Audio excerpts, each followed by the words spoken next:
All right. Thank you, everyone, for giving us the opportunity to talk to you today. My name is Chen. I'm an Executive Director of Strategy at Bresslergroup. In this webinar, we will show how companies can develop a forward-looking product strategy. In your screen, you should be able to see a chat icon and a Q&A icon at the bottom of the screen. So we encourage you to engage in discussion in the chat box, or if you have any questions, feel free to put it in the Q&A box.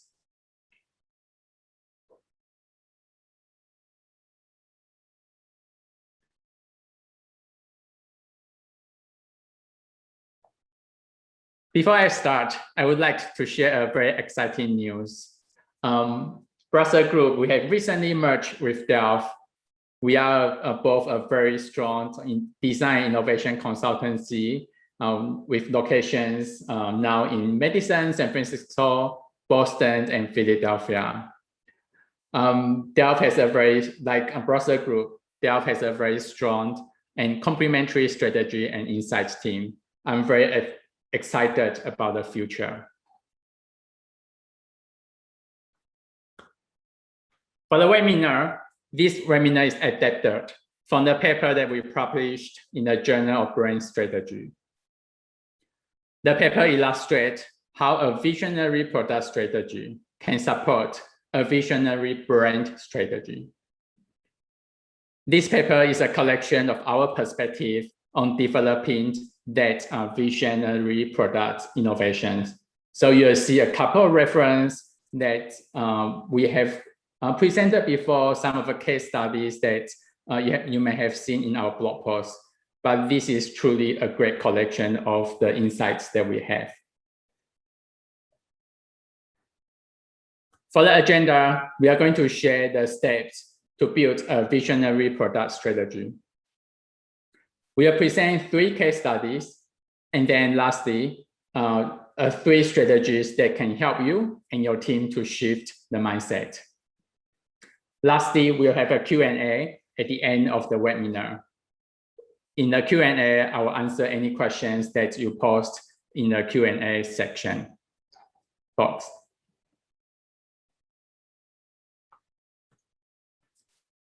So let me start with the promise of our Journal of Brand Strategy paper.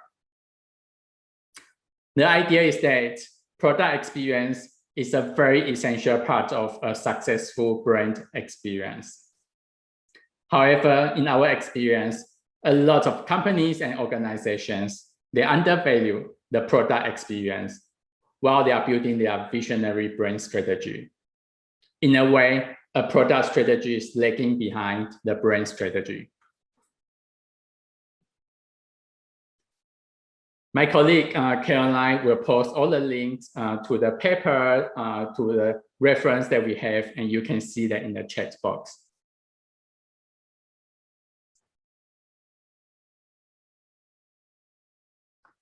So why don't we take a minute, 30 seconds, to think about 3 companies that you think have a very visionary product strategies. If you have something in mind, feel free to write it in the chat, or just in your mind, list that 3 companies. I'm going to give everyone 10 seconds to do so.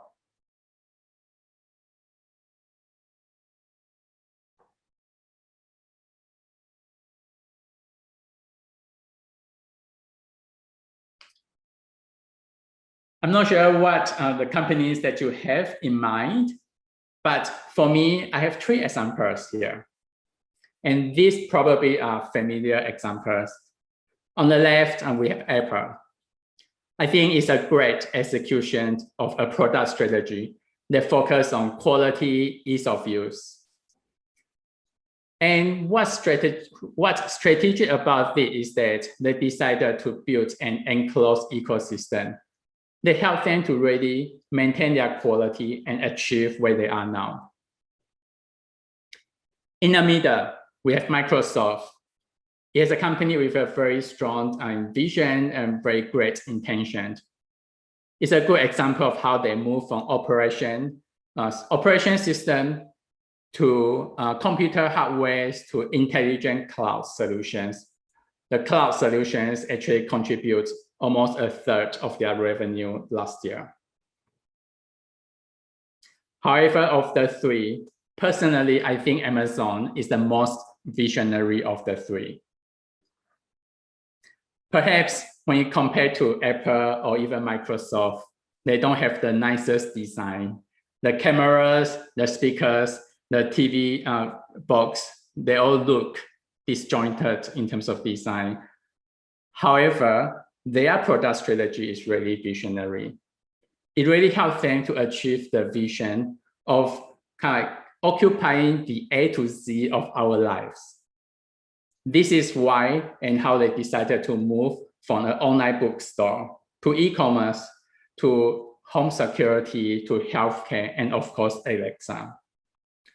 It takes vision and courage to make the transition that they made along the way. And I think that is visionary.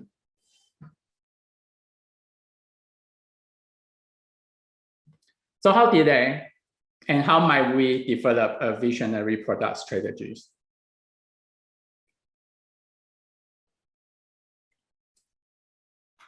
So I'm going to show 4 steps that can help us to develop that visionary strategy. Before that, let's start with what is a product strategy. A more academic definition of the product strategy is it defines what your product should achieve and how they support the organization. However, I use a more pragmatic definition. It's basically a product roadmap to achieve your company's, your organization's mission and vision. So here you can take a second to reflect on your company's product roadmap. Is your roadmap a reflection of 1, your organization's current capability, or 2, what your competitors are doing, or 3, where your organization wants to be?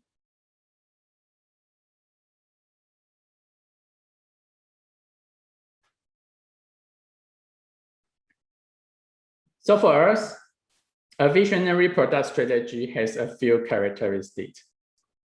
First, it's forward-looking. As I mentioned just now, it's driven by your company's vision and mission and vision. It's defined by your ideal state. It's defined by where you want to be. So a visionary product strategy is first and foremost forward-looking. It's a balanced strategy because it needs to consider feasibility, desirability, and viability. It also needs to be adaptable. No one can predict with 100% accuracy what the future might be. And that's why the strategy needs to be adaptable. It needs to monitor the uncertainties and to be able to adjust very quickly depending on how the future evolves. Lastly, it needs to be tangible. It needs to go beyond the mission and vision to describe the steps that you need to take in order to achieve the ideal future. And that might come in the form of product roadmap.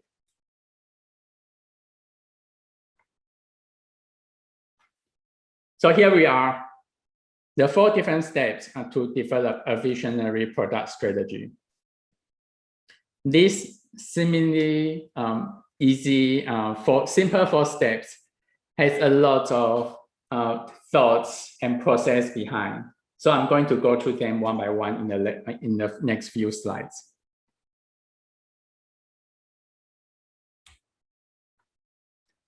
First, we need to understand the future consumers. And how do we do that? The first step that you need to take is really define what is your future horizon. Are you looking for 2025 or are you looking for 2030? And perhaps the year is not irrelevant. perhaps we are looking at the future where Internet of Things become widely adopted. What is that? How does that look like? The second step, you need to identify the macro drivers that will influence your future consumers' behavior.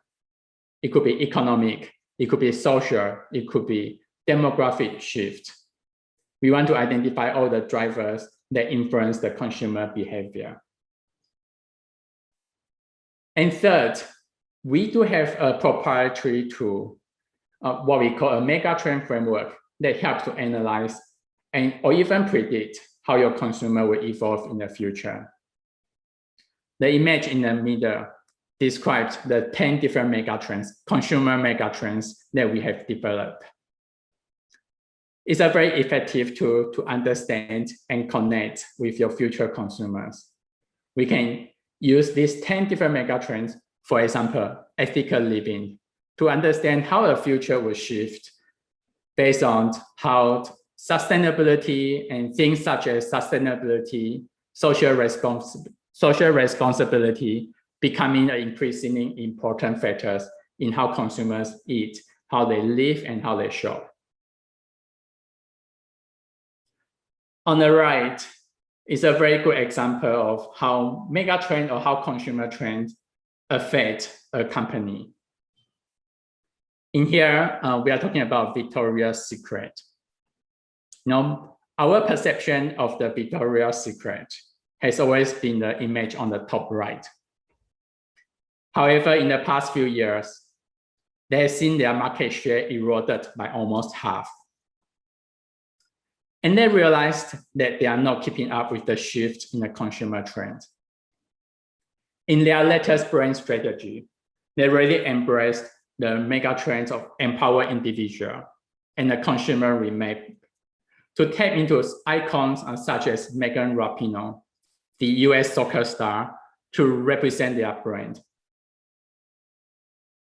It's about beauty, it's about empowerment. That shift is radical, and it needs to be radical because Victoria's Secret underestimate the timing and the impact of the shift in consumer trends, and they have a lot of catch up. Can they make it up? I'm not sure, but if companies, if organizations have better understanding of their future consumers, perhaps they don't need to make that radical shift.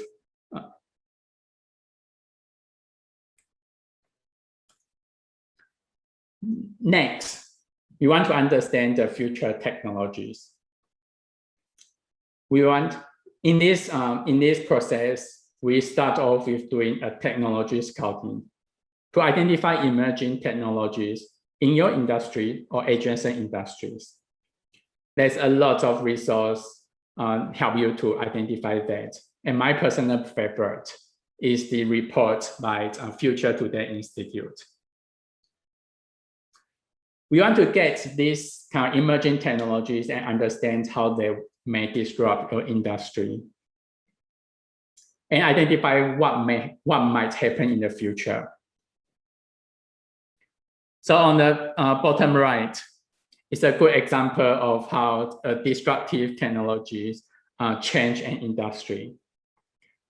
So telehealth, and I'm talking about telehealth, it's really driven by COVID-19. So COVID-19, while it's very destructive on social, health, and economic senses, but it also accelerates a lot of trends.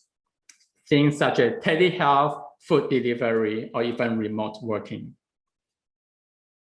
So there's this survey, there's this image that you can see from LinkedIn, it's being shared in the LinkedIn, that COVID-19 leads the digital transformation in many organizations. So this is how future technology might certainly become a very huge disruptor to the industries. For more information about technological innovation and understanding future technologies, we have 2 webinars on technological innovation that you can dig further into.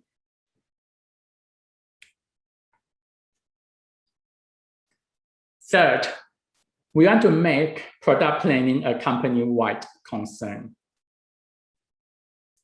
And how we do it is first, you want to engage in a multidisciplinary future of discussions. Different people, different roles have very different take on what the future might be like.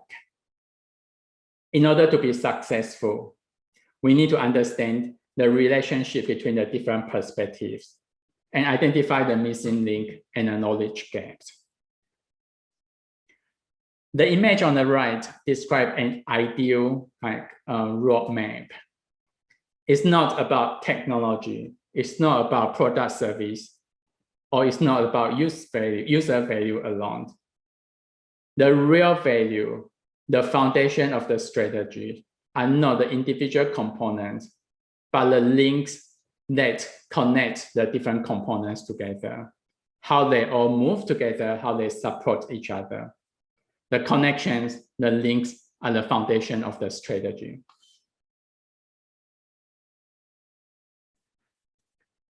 Lastly, we want to turn to the tools of envisioning and backcasting to help us define the steps to achieve the ideal future. Here, we start with forecasting, doing scenario planning to identify what are the possible futures. From the different possible futures, we want to identify what is the vision of the future, what is the ideal future. From there, we can then backcast to identify the strategies and the tactics that is required for you to achieve that vision. By doing this process, you can look beyond the incremental innovations. You can look beyond the immediate needs of the market or the competitive landscape, but really look further, trying to identify the vision that has the greatest impact.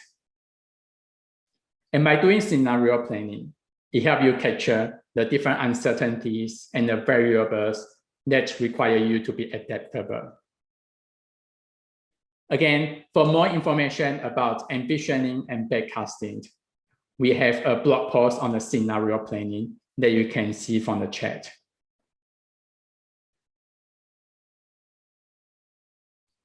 So a quick recap. These are the 4 steps to build a visionary product strategy. First, you need to understand the future consumers. Second, you need to understand the future technologies. Third, form a multidisciplinary, company-wide team. And lastly, work together to envision and backcast your product strategy.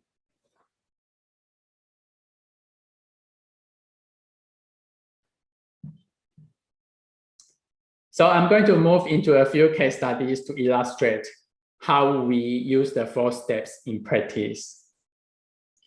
These case studies are, the sensitive information are hidden. It's just a showcase of the process. And first case study is about the future of healthcare.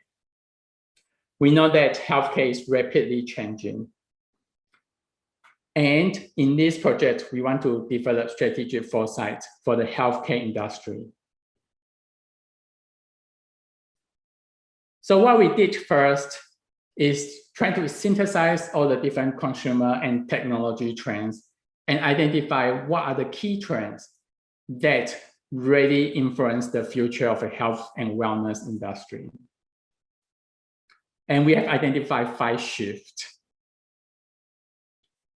From the top, a move from the healthcare to overall more proactive wellness in all aspects of our life. And that is supported by 3 different key attributes of empathic care, a data-informed personalization, anytime, anywhere healthcare, and the seamless integration between services, technologies, platforms is really enabling this future trend.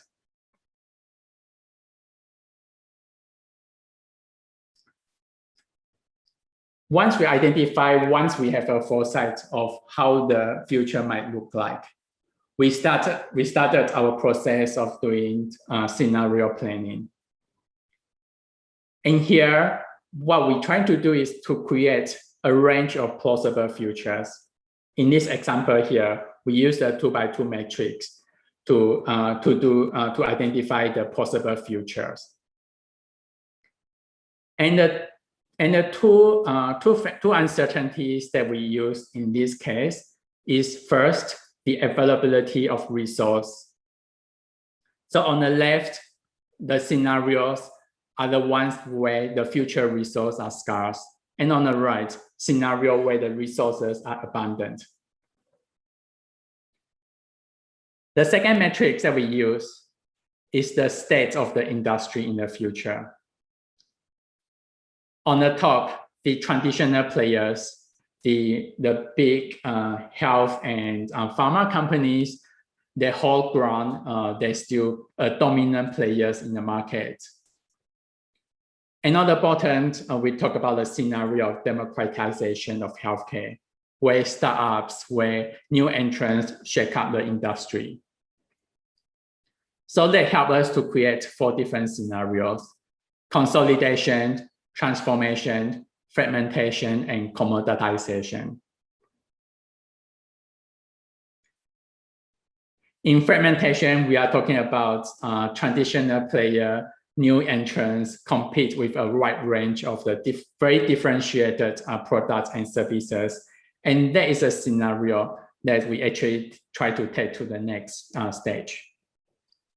So we engage in brainstorming, in workshops, to identify what does these opportunities and the threats in this scenario, what does it mean for us in the future.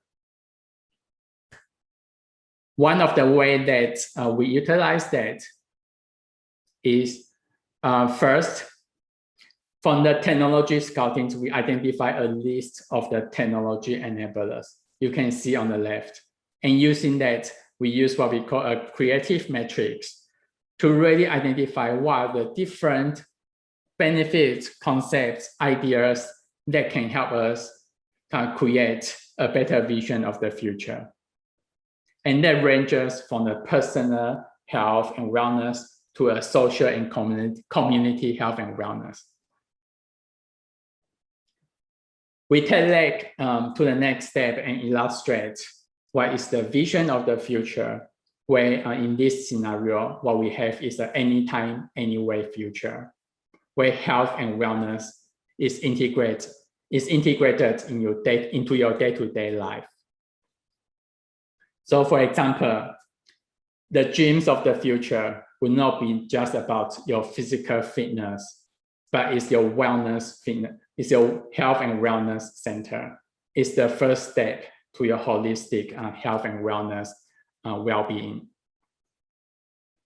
We also envision a future where there's autonomous health and wellness vehicles that serve as a very mobile clinic.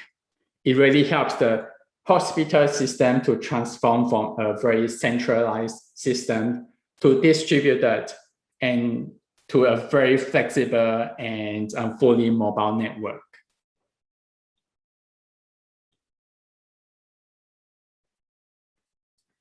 The process, the insights are described in our white paper, how to design health products of the future. And again, we will send the links to access this white paper in the chat and in the follow-up email.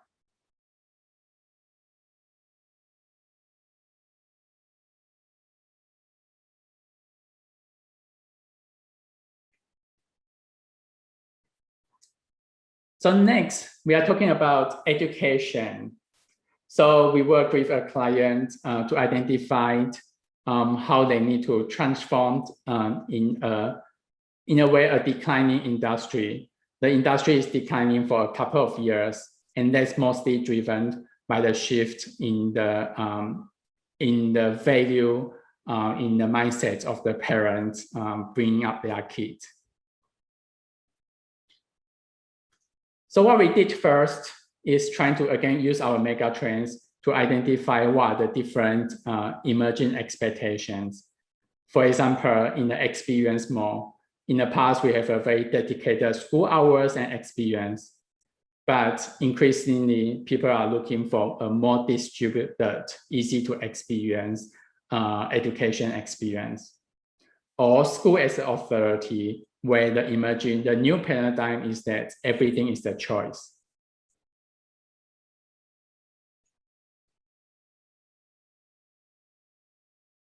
We then go into a qualitative interview, and that helps us to identify a few key opportunity areas. It helps us to validate our hypotheses coming from the previous megatrend analysis and identify new opportunities and benefits that the new generation of parents want to have for their kids.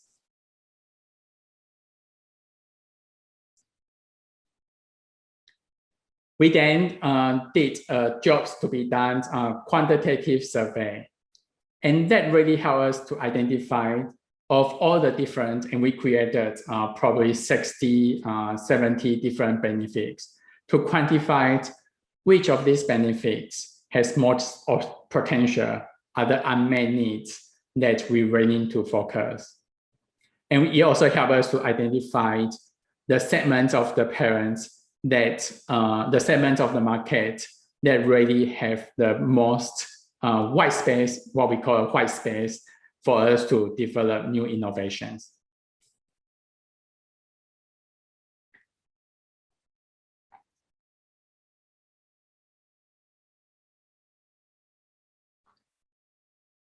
And lastly, in order for us to make it tangible, we created a list of initiatives that helps the companies to transform to improve their market share, to improve the market's entirety, so that they can not only continue their market leadership, but also work with the community, with their customers to expand the entire market.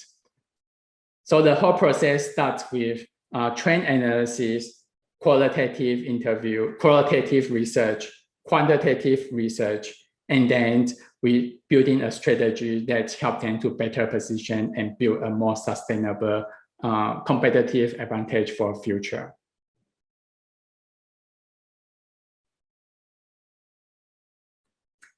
In the last example, it's about envisioning the future of mobility.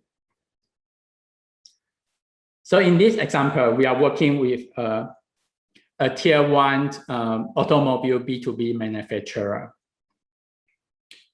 And here, they have a vision of transforming themselves from an OEM to an industry leader.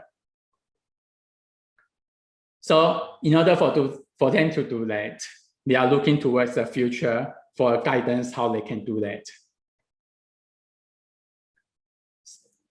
This slide captures our perception, our perspective on how their future might look like. And it's really driven by 2 different factors. First, the future of technologies as enablers. How big data, artificial intelligence, Internet of Things can be an enabler for the future. But equally important is the future of consumerism, how values and priorities can drive a very different consumption behavior. And when these 2 combined, it will have a lot of impact on the future of industries.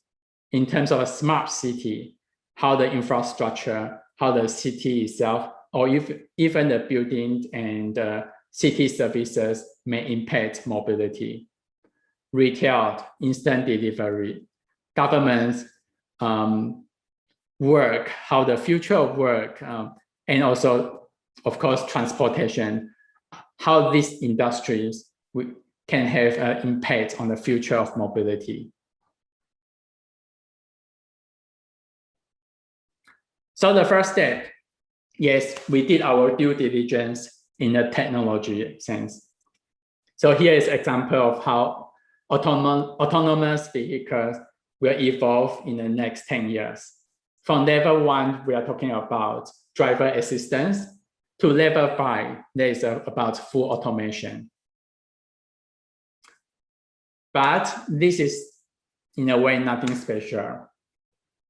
Everyone knows about technologies of future. Everyone knows about how autonomous vehicle technologies will evolve in the next 10 years, with some uncertainties, of course. But what we've done differently is that we look at the demand side. We look at what are the consumers of the future, in this case, the cities of the future, how the society will evolve, and the corresponding needs for the mobility. So in this project, we developed 5 city models. You can see each city model as almost a persona for cities. So these are the scenarios of the cities in 2030. And they are defined by, first, the path of their economic growth. Are they kind of a more constrained growth, or are they trying to be a more developed, unconstrained growth? Second, we have the societal value of the cities. How do we describe the city, for example, as a person? And that helps us to define the 5 different city models. For example, city model C might be more interested in ethical living and social responsibility.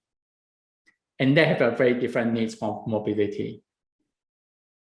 Whereas city model B might be a planned economy, where a lot of infrastructural innovation can happen. Each city model's growth and needs for the future mobility is different. So in this mapping, in this city models, it really helps us to carve out different opportunities for the clients and develop strategies for them to transform from an OEM supplier to someone, to industry leaders that can really leverage on the mobility needs of the future cities.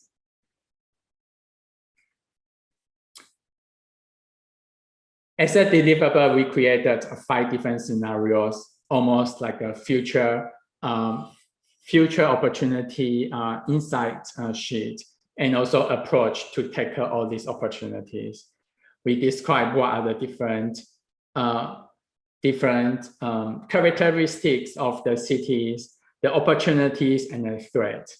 And that really helped them to develop a very diverse strategy tackling different needs of the cities of the future.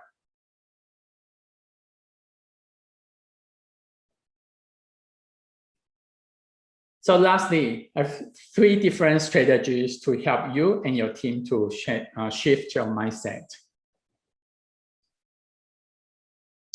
First, in order to develop a visionary product strategy, you really need to forget about your current product categories.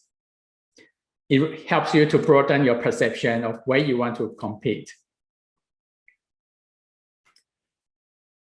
And we can do this, we can forget about product categories and go into new categories easier than ever. The cost of entry and defining new categories are decreasing.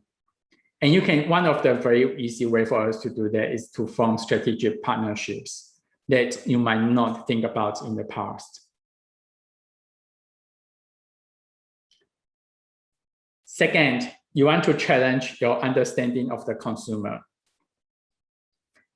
This is somewhat counterintuitive because we have been trained to understand everything about the consumer. However, we also know that the consumers are evolving faster than ever, and they are more complex than ever. So instead of treating your consumers as a constant, you really need to think about how your consumers will evolve, really stress test your understanding of consumers, and even think about what are the different drivers that will make your consumer irrelevant.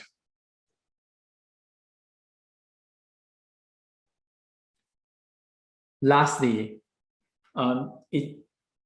embrace uncertainties. So a lot of us, we are very focused on trying to reduce risk and trying to gather perfect information. However, as I mentioned earlier, no one can really predict the future with 100% accuracy. Strategy is not, in my opinion, strategy is not about trying to gather the perfect information, trying to wait for the perfect timing, but it's about developing the best plan possible with the minimum amount of information. So yes, we need to do our due diligence. We need to understand our future consumers. We need to understand our future technologies. But taking a leap of faith and be agile is equally important.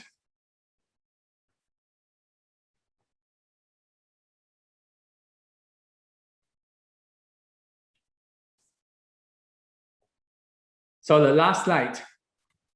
In order for us to innovate, to develop that visionary product strategy, there's 3 ways that you can go about doing it. First, you can react to the disruptions and hope that you can respond fast enough. Second, you can try to anticipate the disruption and develop a robust plan that allows you to capture your new opportunities. But perhaps you want to lead the disruption and redefine the market before others. So it's your choice which path that you want to take. So with that, I want to thank you very much for your time, for the opportunity to share our perspective. There are more blogs and more contents that we have on our website. These are the 4 different examples. Please do sign up for our newsletter and read more about innovation here.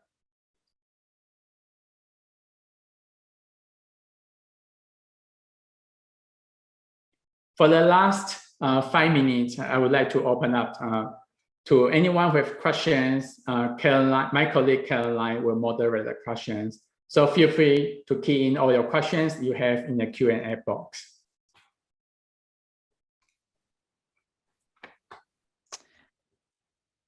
Hi, Ryan. I have a couple of questions here for you. Can you hear me all right? Yeah. Okay. So the first question is, how do you help the management team gain confidence to take these more forward-looking decisions? Yeah. A couple of ways. First, developing a visionary product strategy requires kind of a top level involvement. So for a lot of our projects, the most successful ones are the ones that we have the management involvement. They are part of the workshop. We share with them our thoughts and process, so they have input in that. So that definitely is going to help with the management team to have more confidence, to have a say in what they want to do in the future.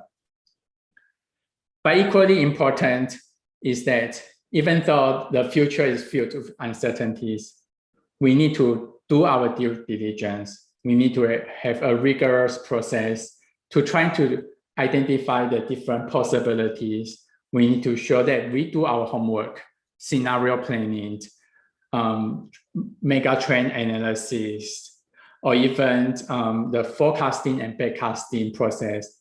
All these help us to present a very thorough and a very rigorous process that help us to build credibility and help the team to have more confidence. Okay, and it looks like we have one more here. How long does a project of this nature usually take? Good question. And like any kind of consulting questions, it really depends. We have done this type of project in a 1-week sprint. And this is really a fast sprint, 1-week workshop that help our clients to really identify their knowledge gaps and what they need to do. And it's very effective to help them to understand where they are. But a full project that involves the early discovery, research, and developing a strategy and roadmap, it can take anything from, let's say, 4 months to even a year. Okay. And one more came in. What's your typical end deliverable for this type of work? Yeah. So again, it ranges. For some of the projects, we deliver a strategic foresight report that really identify the different scenarios of the future and working with the clients to identify what is their ideal future. So it's presenting that North Star document for their team to have a vision that guides their internal development.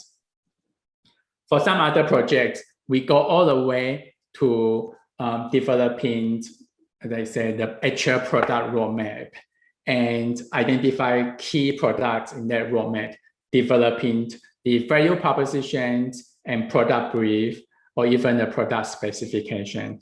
And that really helped them to connect the high-level strategy all the way to, let's say, a product brief that kick off the next phase of the product development. Great. And somebody asked, how many people are on your team working on these projects? A typical project of this nature is about, let's say, 3, 4, 5, 4 persons. And it's typically a very multidisciplinary team. We have a strategist, researchers, designers, and even engineers or technologists involved in this type of projects. They might come in and out depending on the way we are in the project. But what we like to have is that multidisciplinary approach to running these types of projects.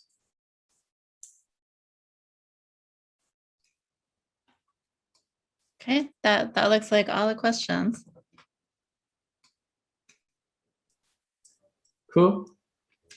With that, thank you all very much. And as Caroline mentioned, we will send email follow-ups with the recordings and the links to the different resources that we have.